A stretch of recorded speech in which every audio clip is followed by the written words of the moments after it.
Hi class, welcome to week 7 of your Psych 108 course.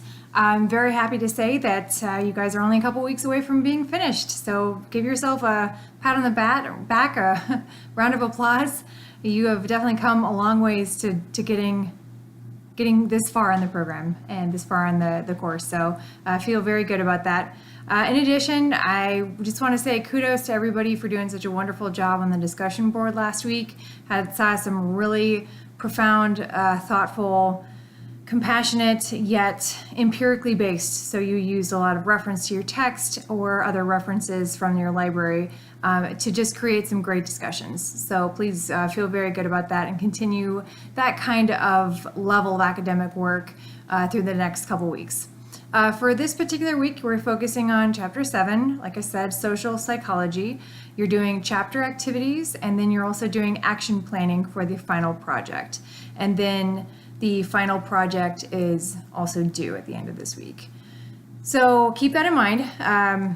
The final project is essentially a culmination of all of the milestones together, and this is the final draft. This is the project. So make sure that it's nicely polished, cohesively put together. Make sure you use transition sentences from each area.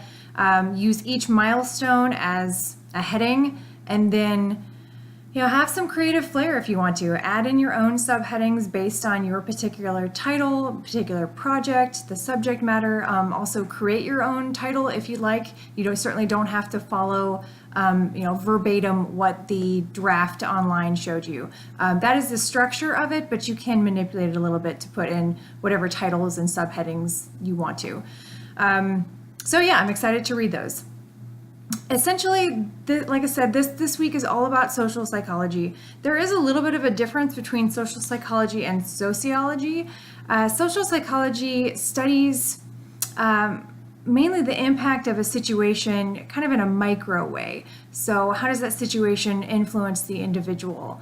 And then also, how is the individual, coping with it? How do they react to it? And perhaps how does the individual react back to the environment? How do they change their environment as well? So you're kind of focusing on a social lens on an individual impact. Whereas sociologists kind of study more the macro view of humanity and people and how a situation might affect like a whole town or a whole culture. That's so anthropology, sociology kind of have overlapping structures as well. There's a couple interesting things about this chapter. I'm not going to touch on everything. There's a lot of information in this chapter. Social psych is a pretty broad area, but it's a highly relevant area to study. So much so that there's an area called sociology, which takes the slightly different perspective of it.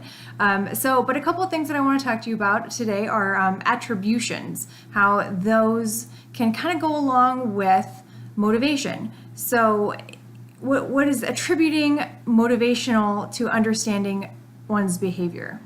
So that to clarify that, really it's the attributes that somebody has or does and why somebody thinks that might be a motivation for behavior. So for example, attribution theory, that is really talking about the different traits and states that people have occurring. So a trait might be your particular characteristic.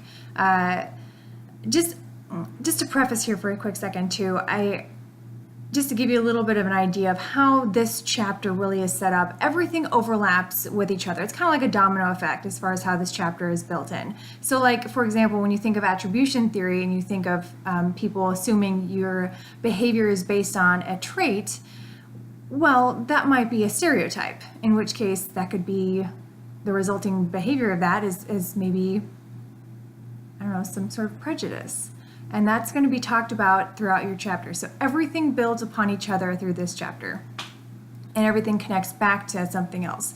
So, sorry, I just wanted to quickly kind of give you a heads up as far as how everything is organized. So when you start reading this chapter, you can critically evaluate for yourself, hey, that would fit in with that. And I see how that would work to create that. So you kind of get an idea there of how everything works. Again, attribution theory is, do people do things based upon a personal characteristic, a trait, or is it more the state? And a state would be like the situation, or maybe a particular emotion. Maybe somebody was acting awful to a gal operating a cash register because their mother just passed away, and she's not through the anger phase yet. She's hasn't accepted it, and so she's lashing out. Unfortunately, people might just attribute that behavior to, well, she's just got an awful personality. She's kind of a witch. So that's probably why she's acting that way, when in reality it was a situation that caused an emotion. So essentially this would be fundamental attribution error. This is another interesting concept within social psych that I think everyone should be aware of. Most people tend to blame someone's personality, so those traits, instead of looking perhaps at a context or a situation or what actually might be happening to make that person behave that way. So I think that this is a great life lesson just for everybody when dealing with people. And we are a social creature. Most of our things during our days, whether it be job related, vacation related, fun related, dealing with our family, we're dealing with people, and people are pretty much your representation of your emotion, your personality, how you act, your motivation for acting. All of these things get wrapped up into who we are. So keep that in mind if you see somebody acting like a total jerk. You might be applying the fundamental attribution error, or they legitimately could just be, a dork, a mean dork. So sometimes where attributes blame, these things will impact our actions. So based upon how we formulate things, how we got our attributes, how we got these attitudes, these will all shape how we act towards others as well. So I think that's good to keep in mind. In addition, I'm not solely a social constructionist, but I do attend to that notion. Social construction is essentially, to put it in a nutshell, is like everything around us is socially constructed. Everything that we do on a day-to-day basis is based on because we are in a society. You as a just human, independent, out in the wild, would not do some of the things that you do because you're not in a society, you're not around other people. And there's a lot of obviously psychological components that go into that, which is, worrying about what other people think and judgment. And so social psychology looks at all of that as well. So social constructionism is your social norms, that's subjective reality. So it's the different norms that each society constructs for itself. That also might be culture-based as well. Subjective reality, that's everybody has their own reality. That's every single person on the planet, because more than likely not everybody has had the same experiences nor the same genetic predisposition to things. So thus everyone has their own belief, has their own reality. It's kind of interesting when you think about that. And everybody you talk to has got some sort of a different take on an idea. So some of the negative aspects of looking at social psychology, or not negative aspects, but just some of the negative components that social psychology focuses on, is conformity. That can sometimes be dangerous. Also obedience. So that's also talked about in your chapter as well. So when you conform, that's pretty much based because we are social creatures, and we want people to, we want to have our pack. We want to have people around us. We want to have people like us, whether that's a conscious attempt or just a subconscious attempt. And I think we're always worried about being judged. So sometimes, and it doesn't go so far as to be called a sheep or anything like that, but just we conform to little things that are socially constructed to be our social norm. So that's just day-to-day functioning. Conformity too is because maybe you're fearful of something, and that starts to kind of veer into the realm of obedience. Obedience, when you think of that, it's very different to be obedient as a human than it is to be obedient as a dog, because obviously your dog is a very smart, intelligent animal, but it doesn't have quite the mental capacity that a human does. So obedience for a human is got a lot of negative undertones in it, because if you just wanted to go ahead and do a particular behavior, that wouldn't be called being obedient. That would just be called like, I just want to do it. Whereas obedience is, I'm kind of having to do that because that's not the most fun or desirable activity. So obedience is a pretty controversial topic, to tell you the truth, especially when you think about all the negative things that have been occurring. I think the biggest example of obedience and the negative connotation with that has been the Holocaust.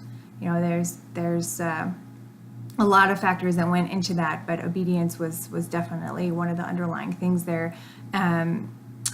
So, like I said, the things that go into obedience of a very, very awful behavior, it really is kind of a perfect combination of things. And it's perhaps like a lack of self-efficacy, so a lack of belief. Perhaps you were raised in an area that didn't allow you to have beliefs or freedoms. Very little knowledge, very little education. You have a particular ideology that you're following.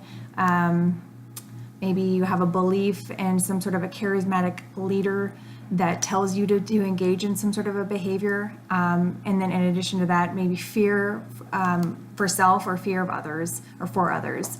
And all of those things combined can make you be obedient, to listen to do what somebody else wants you to do, even though perhaps it violates your moral values.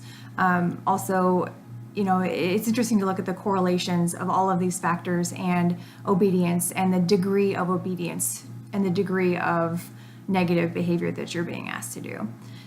This is a really interesting area, and there's a lot of room for research out there. So if you're thinking of going into being a social scientist, I would say social psych is a pretty interesting area. So again, obedience is you're following less than a desired behavior, essentially. And I think it's good to keep this in mind, certainly as we go through our life. And I think particular examples of this in your textbook, they talk about Milgram's and Zimbardo's experiments. Now, although some of the experiments seem pretty extreme, they're quite valuable in in understanding what people would do even when they were uncomfortable in performing a behavior. Why would someone do that if they don't think it's right? Why would they continue? So, you know, just ask yourself a few of those questions as you're reading some of the studies. And just to be specific here, the Milgram study, it's not unethical because people were getting shocked. No one was getting shocked, just to clarify that one. It was unethical because people think that they're shocking somebody and hurting them, but they were forced to continue doing it.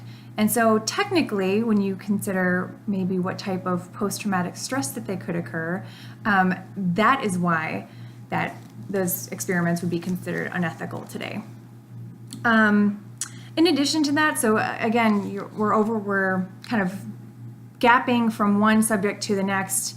We're bridging those gaps with different ideas and theories here, but you know, obedience goes right into some of the other negative elements that are out there that social psychology looks at, which is prejudice as well. And prejudice is technically it's prejudgment. That's essentially what it's defined as.